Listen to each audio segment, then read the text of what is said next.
Oh, shit. Forgotten my microphone.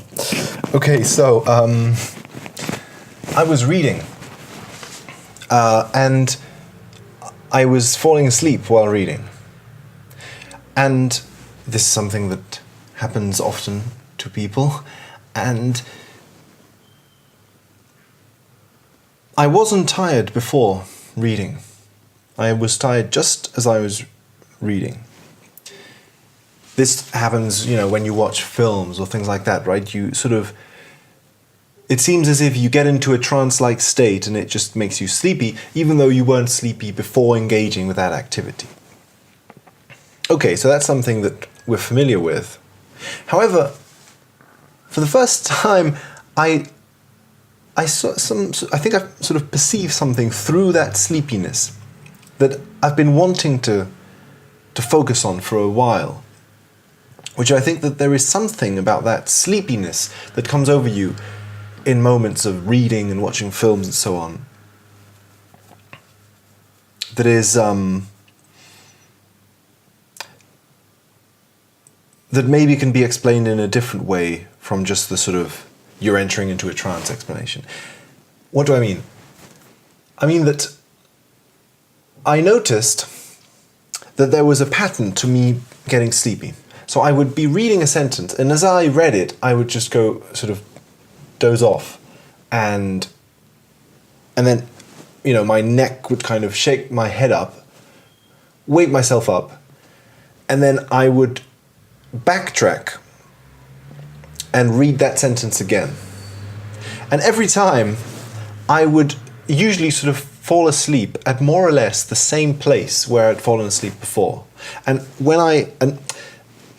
I'm not really falling asleep here. We're talking of just like that sort of just instantaneous kind of sleeping and waking kind of thing. And whenever I would open my eyes, my eyes would be focused on the last word that I'd read, but without any knowledge of what it was that I'd read. Right? That's why you backtrack. I backtrack and read it again because I have no idea what it is that I've just read. And in fact, I have strong feelings sometimes that I'm completely inventing what I've been reading, right? Like,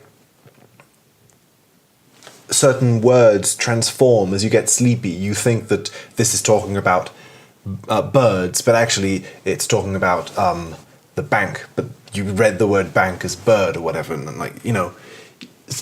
that's another reason why you backtrack and go to read it again. However, as I started noticing this, I noticed that it had a familiar flavor, which is the flavor of perfectionism. It's the reason why I always backtrack to do things. So, if I'm making music or something, I will do one take, and if I find that I haven't fully captured whatever I wanted to capture, if I haven't fully done what I wanted to do, I'll backtrack and do it again, and again and again and again until I get it perfect.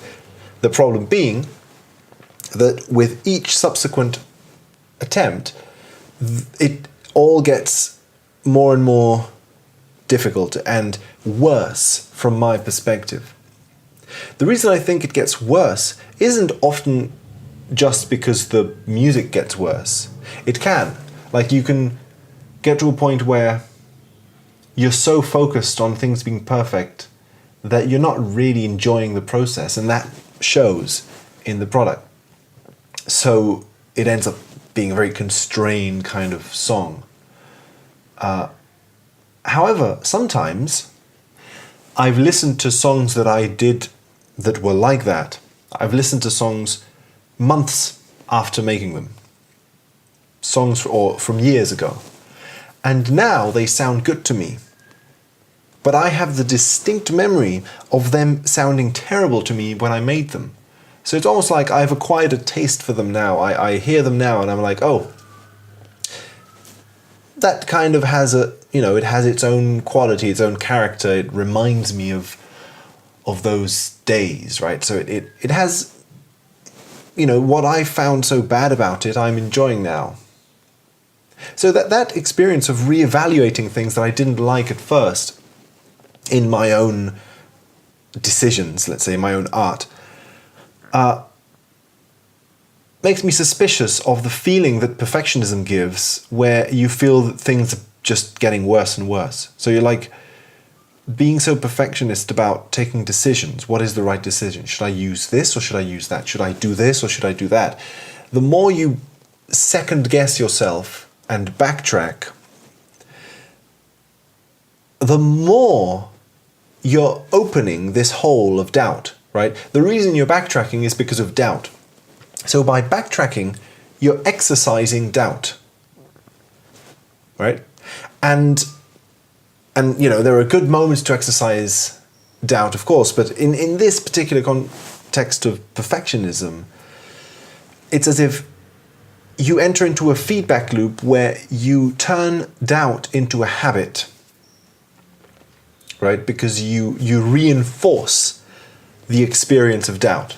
So you return to the beginning with the hope of getting a clean slate. You know, you said, I didn't like this decision I just took, so I'm going to go back and make a clean slate and I'm going to do it again. But it's not really a clean slate, because it's the habit of doubting is deeply ingrained in your present state.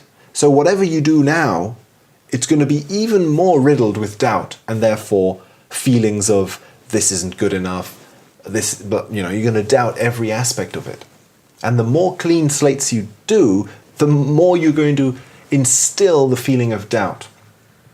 It's kind of what happens with things like escapism.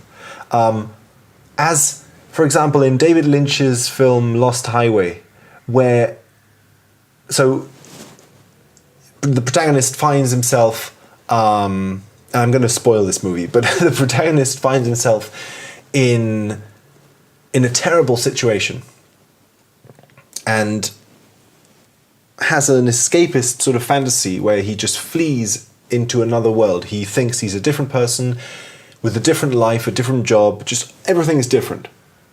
But the thing is that the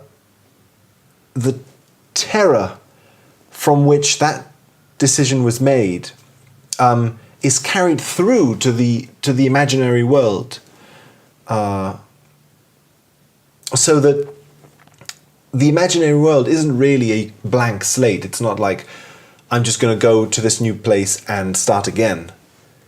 You're not really starting again. You're actually continuing in your state of whatever mental state you were before. It's just that now it is made unconscious. So in a sense, it is made somehow more powerful in a certain way. So the relationship I think this has to sleepiness is that I realized that when I noticed this, that I was constantly going back, I noticed my perfectionism in that. I noticed that I was trying to read the book perfectly. I didn't want any mistakes to come into my reading of the book. I wanted to capture the meaning 100% all the time and not doze off. So the more I did that, the more it entered into a perfectionist loop that seemed to sort of defeat itself. It didn't actually allow me to understand the book better. In fact, the more I went back to try and understand it better, the worse I understood it, because the sleepier I got. I got a distinct feeling that this sleepiness was being caused by this sort of perfectionism. And the thing is that experientially, that seemed to be the case, because I next tried the following exercise, which is, okay, I'm going to just read through this book, and I'm not going to allow myself to backtrack at any point. So if I'm reading and my mind wanders and I kind of snap out of it and I realize that I've read like a whole page without really knowing what I just read, it's okay, just continue onward, right? And as I did this, I got less and less sleepy. In fact, I completely got unsleepy. I sort of woke myself up from that. When just a few minutes ago, it seemed absolutely impossible. Another kind of clue that made me think that kind of sleepiness wasn't really your traditional sleepiness is that I didn't really feel like napping. And I don't know if anyone watching this might sort of, I don't know, feel the same in these kind of situations where when you're doing something and you're feeling sleepy, it almost like,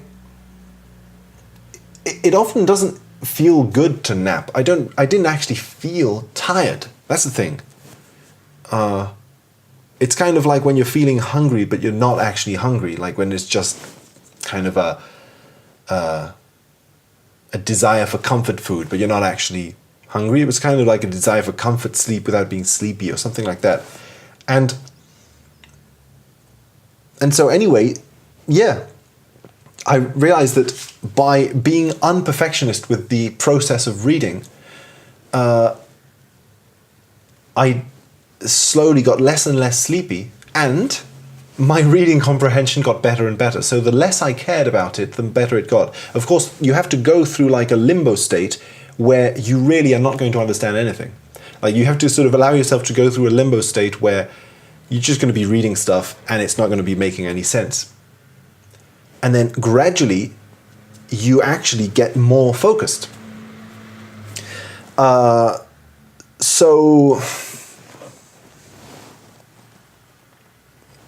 it's sort of, that's one of the things I found so interesting about James Joyce and Finnegan's Wake especially, because Finnegan's Wake is written in a way where every single word, it's very easy to read a double meaning into it. And some words even have like typos in them on purpose that also can generate double entendres. And it creates the experience of being sleepy and reading a book, right? It creates this experience of being sleepy and not quite sort of seeing what the words are saying. Or sort of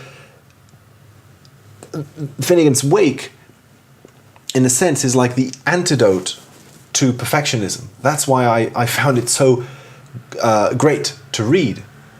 Because what I just did with the book I was reading, which was, it was a Daniel Dennett book. It's like a specific sort of arguments that you must understand in order to move on to the next argument kind of book. There is a way in which letting go of perfectionism with that sort of book is kind of difficult. It's like there is a sacrifice involved. You have to sacrifice the book and your understanding of it if you want to overcome the perfectionism. With Finnegan's Wake, though, it's like a phoenix or something. You can't sacrifice it, because if you're reading the book and you kind of fall asleep for a while and misinterpret something, I'm sure James Joyce would be happy about that. Like, there is a way in which any meaning that's coming out of that reading experience is the book. The book is like the experience of a non-perfectionist reading experience, where there is no way you're going to understand exactly sort of, A, B, C, that this means this and that means that. Like, there is a completely non-linear aspect to the narrative in itself. There is a completely fractal and kind of extremely layered aspect to how it's structured. So there is a way in which you can't really read it under a linear perfectionist perspective. So that paradoxically, for someone who is like suffering from that kind of a perspective, Finnegan's Wake is like a medicine.